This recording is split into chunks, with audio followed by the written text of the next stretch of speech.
Bugun juda muhim mavzuni tushuntiraman. 7000 yoshdan keyingi to'lov. Ya'ni ayrim holatlarda 300 ming so'mgacha berilishi mumkin bo'lgan qo'shimcha yordam kimlarga tegishli? Kimlar buni ola olmaydi? Qayerga murojaat qilish kerak va eng muhimi, odamlar qaysi xatolar sababli o'z haqini ola olmay qolmoqda. Bu ma'lumot faqat 7000 yoshdan oshganlar uchun emas, balki ularning farzandlari, nabiralari, qarindoshlari uchun ham juda kerak. Chunki ko'p oilalarda ota-ona pensiyada hujjat ishlarini yaxshi bilmaydi. Yordamga muhtoj bo'ladi. Lekin qaysi eshikni taqillatishni bilmagani uchun to'lovdan bexabar yuradi. Men bugun hammasini oddiy tilda, hayotiy misollar bilan tushuntirib beraman. Videoni oxirigacha ko'ring. Chunki aynan oxirida qaysi hujjatlarni tayyorlash, arizada nimani yozish va rad javob berilsa nima qilish kerakligini aytaman. Hozirning o'zida kanalga obuna bo'ling, videoga like bosing, chunki bunday ma'lumotlar ko'p oilalarga real yordam beradi. Avvalo bitta narsani aniq qilib olaylik.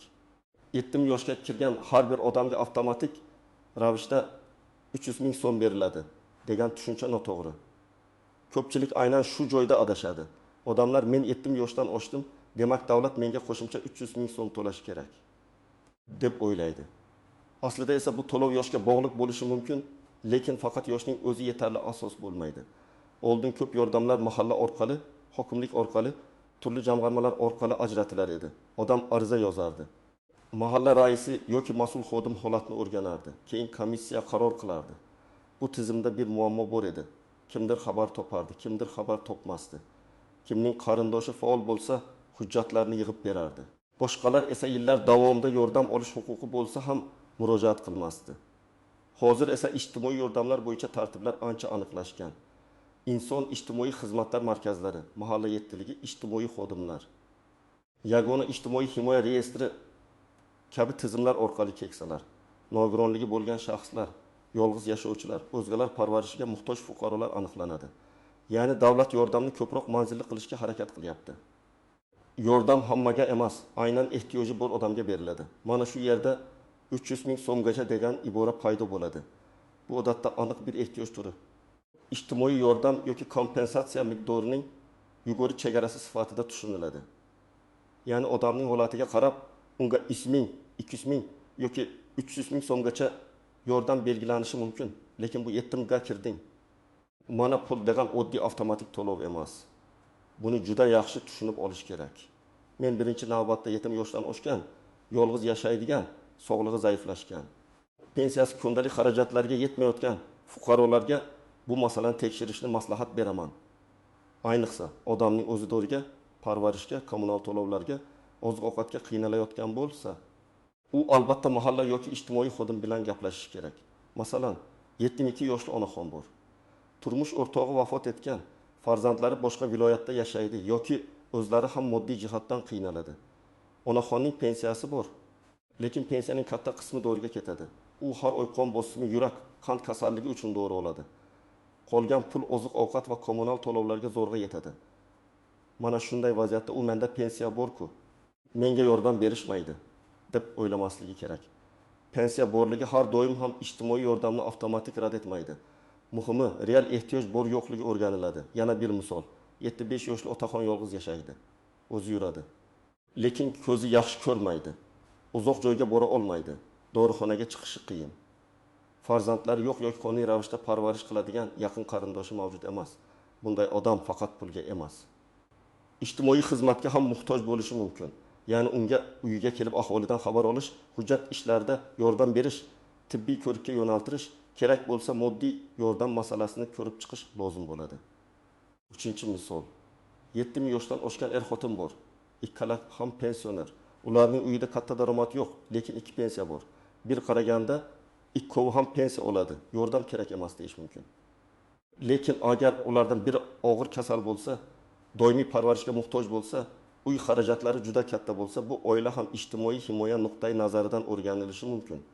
Chunki yordam masalasida faqat yosh emas, daromad, sog'liq, yashash sharoiti, parvarish ehtiyoji va qarindoshlarning real yordami hisobga olinadi. Endi muhim savol: kimlar 300 ming so'mgacha to'lovni kutib o'tirmasligi kerak? Agar 70 yoshdan oshgan fuqaro farzandlari bilan birga yashasa, farzandlari doimiy daromadga ega bo'lsa, uy-joy sharoiti daromadga ega bo'lsa, sog'lig'i mustaqil yashashga imkon bersa, qo'shimcha manzilli yordam berilmasligi mumkin. Bu diskriminatsiya emas, bu manzilli ijtimoiy yordam tamoyili. Masalan, bir otaxon 7000 yoshda, lekin o'g'li bilan yashaydi.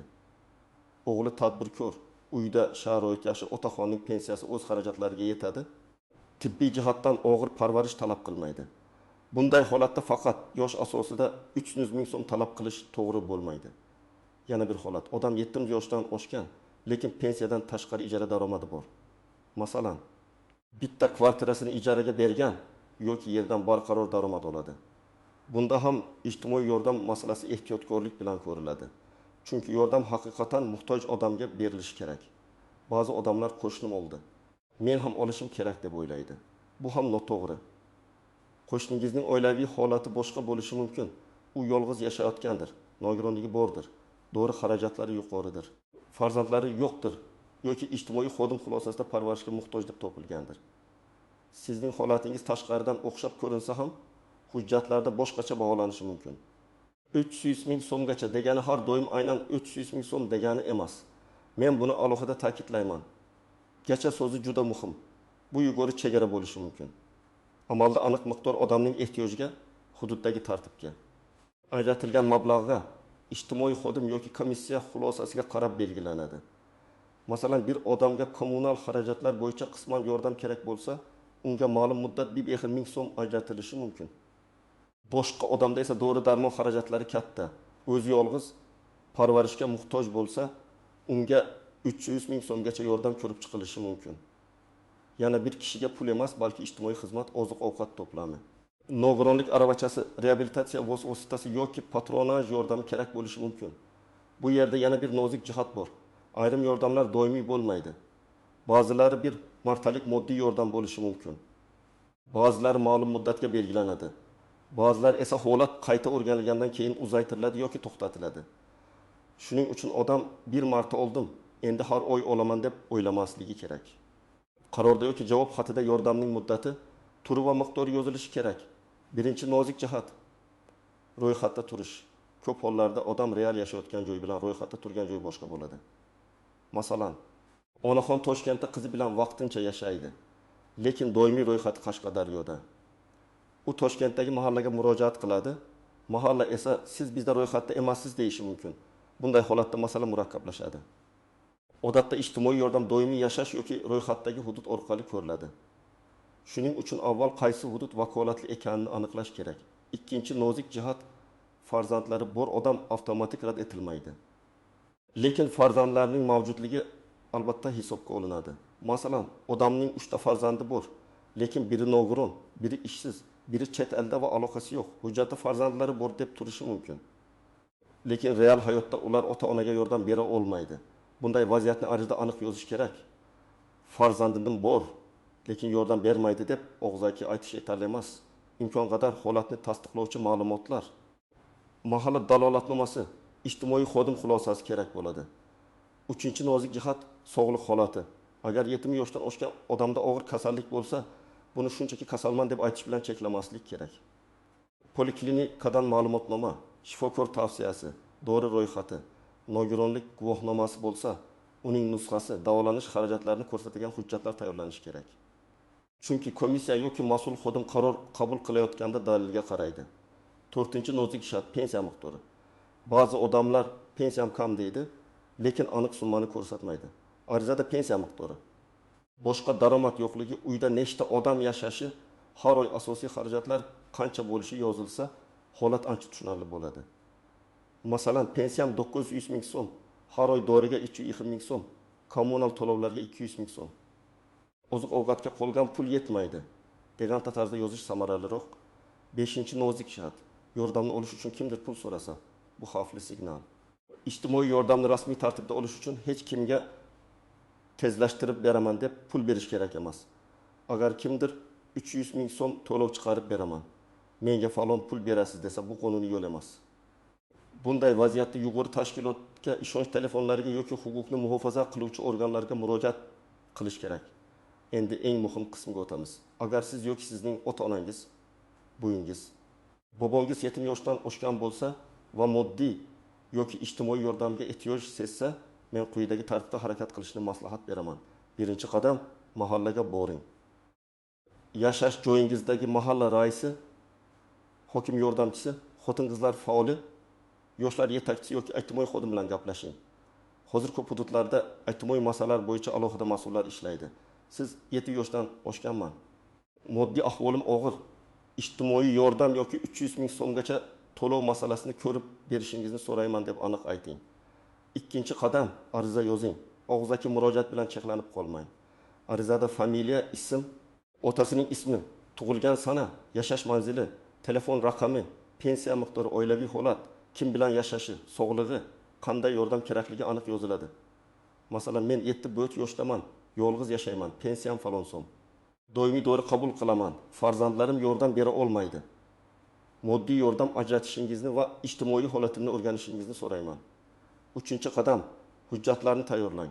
Odatda pasport yoki ID karta nusxasi, pensiya guvohnomasi yoki pensiya olishini tasdiqlovchi ma'lumot, nogironlik bo'lsa guvohnoma, tibbiy ma'lumotnomalar, dori xarajatlari bo'yicha cheklar, oila tarkibi haqida ma'lumot. Yashash sharoitini tasdiqlovchi dalolatnoma kerak bo'lishi mumkin. Hamma joyda ro'yxat bir xil bo'lmasligi mumkin. Shuning uchun mahalla yoki inson markazidan aniq ro'yxatni so'rab oling. 4-qadam. Inson ijtimoiy xizmatlar markaziga murojaat qiling. Agar mahallada masala cho'zilsa yoki aniq javob berilmasa, tuman yoki shahar inson ijtimoiy xizmatlar markaziga boring. U yerda sizning ijtimoiy holatingiz o'rganilishi, zarur xizmat yoki yordam turi bo'yicha yo'naltirish berilishi kerak. 5-qadam, arizangizni ro'yxatdan o'tkazing. Bu juda muhim. Siz ariza topshirsangiz, uning qabul qilingan sanasi, raqami yoki mas'ul shaxs qaydi bo'lishi kerak.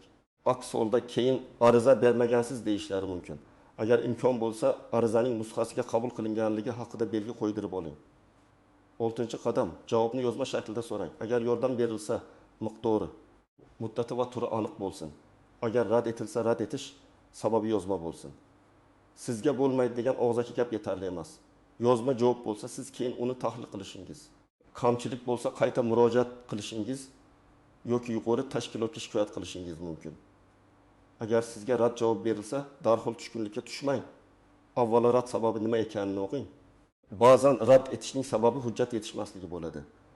Masalan, tibbiy ma'lumotnoma topshirilmagan, oila tarkibi ko'rsatilmagan, pensiya miqdori tasdiqlanmagan. Bunday holatda hujjatni to'ldirib qayta murojaat qilish mumkin. Agar rad sababi farzandlari bor bo'lsa, lekin farzandlar real yordam bermasa yoki yordam bera olmasa, buni alohida tushuntirish kerak.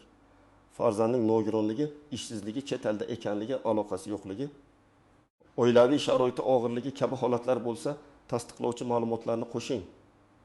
Albatta, har bir holat individual ko'riladi, lekin dalilsiz da'vo kuchsiz bo'ladi. Agar sizningcha rad javobi adolatsiz bo'lsa, tuman hokimligiga, inson markazining yuqori turuvchi organiga, xalq qabulxonasiga yoki tegishli ishonch telefonlariga murojaat qilishingiz mumkin. Murojaatda hissiyotdan ko'ra faktlar muhim. Yoshingiz, yashash otingiz, daromadingiz, kasalligingiz, oldingi ariza sanasi, kimga topshirganingiz, qanday javob olganingizni yozing. Men farzandlar va nabiralarga alohida murojaat qilaman. Ko'p keksalar uyaladi. Mahallaga borib yordam so'rasam, odamlar nima deydi deb o'ylaydi. Lekin ijtimoiy yordam sadaqa emas. Bu qonuniy tartibda ehtiyojmand fuqarolarga ko'rsatiladigan yordamdir. Agar ota-onangiz haqiqatan qiynalayotgan bo'lsa, ularga hujjat yig'ishda yordam bering. Ularning pensiya kartasidagi pul yetyaptimi? Dori xarajatlari qancha, kommunal to'lovlar vaqtida to'lanyaptimi? Uyda oziq-ovqat yetarlimi? Shifokorga borishga imkoniyati bormi? Shularni tekshirib ko'ring. Ba'zan odam hammasi yaxshi deydi, lekin aslida dorisini tejab ichayotgan bo'ladi. 7 yoshdan keyin sog'liq masalasi juda sezgir bo'ladi. Vaqtida yordam olinsa, odamning ahvoli og'irlashib ketishining oldini olish mumkin. Yana bir maslahat, barcha hujjatlarni bitta papkaga jamlang. Pasport nusxasi, pensiya hujjati, tibbiy ma'lumotnomalar, dori retseptlari, cheklarning nusxasi, oldingi murojaatlar, javob xatlari bitta joyda tursin. Bu nafaqat ijtimoiy yordam uchun, balki shifoxona, pensiya jamg'armasi, bank, notarial ishlar uchun ham kerak bo'ladi. Demak, 7 yoshdan keyingi 300 ming so'mgacha to'lov masalasida eng asosiy haqiqat shuki, bu hamma 7 yoshdan oshganlarga avtomatik beriladigan pul emas. Bu ko'proq ehtiyoj, yolg'izlik, sog'liq holati, daromad yetishmasligi, parvarishga muhtojlik va ijtimoiy xulosa asosida ko'riladigan yordamdir. Kimdir olishi mumkin, kimdir olmasligi mumkin. Kimdadir miqdor 300 ming so'mgacha chiqishi mumkin. Kimdadir boshqa turdagi yordam belgilanadi. Mening tavsiyam, agar siz yoki yaqinlaringiz 7 yoshdan oshgan bo'lsa va real ehtiyoj bo'lsa, kutib o'tirmang. Mahallaga boring, ariza yozing, hujjatlarni yig'ing, inson ijtimoiy xizmatlar markaziga murojaat qiling, javobni yozma oling. Eng katta xato baribir berishmaydi deb umuman harakat qilmaslik. Agar sizning hududingizda bu to'lov yoki shunga o'xshash yordam bo'yicha tajriba bo'lgan bo'lsa, izohlarda yozing. Kimga berildi? Qanday hujjat so'rashdi? Qancha vaqtda javob berishdi? Bu boshqa tomoshabinlarga juda foydali bo'ladi. Videoga like bosing, kanalga obuna bo'ling va bu videoni ota-onasi, buvisi yoki bobosi bor yaqinlaringizga yuboring. Chunki bitta to'g'ri ma'lumot keksalarning hayotini yengillashtirishi mumkin.